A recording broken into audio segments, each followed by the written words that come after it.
Hello, I'm attorney Thomas Burton, and today's question is the following. What assets should not be placed in a revocable trust? Great question. So to start with, a revocable trust is a great tool for what we call a will substitute. When I put a revocable trust plan together, the goal is to avoid probate on all your assets by having them flow through the trust. Now I should say all or almost all of your assets, because there's a few certain assets you may not want to put into the trust currently while you're alive, and those include qualified retirement plan accounts.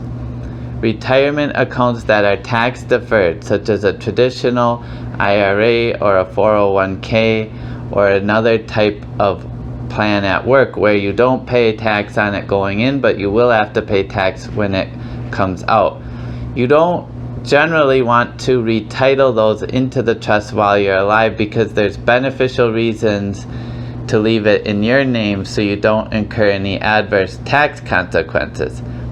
However, when you pass away, if you have a surviving spouse, it's often a good idea to leave it directly to the surviving spouse.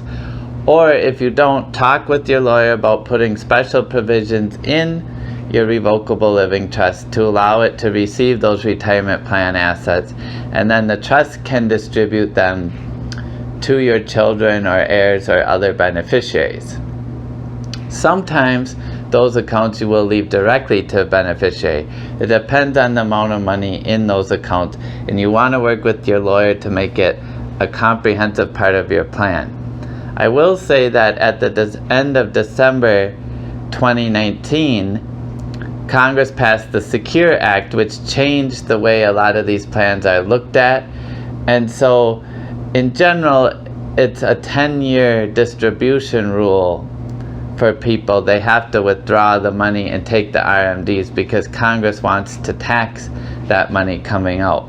So there are ways, and the trust can be a great vehicle to protect these assets, especially for minors. When you think of children under the age of majority, which is 18 in the state of Wisconsin, you can have those, you can name your revocable trust as the contingent beneficiary. So for example, let's say it's a married couple, you leave it to your spouse as the primary on the beneficiary form, and then you name the trust as the contingent in case something happened to your spouse or both of you. The trust would hold the assets for your children for the maximum period of time allowed by law, and Congress may change the law, so in my trust I use flexible language, but it allows the trustee to hold it as long as possible and then make the required distributions whenever they become required under current law.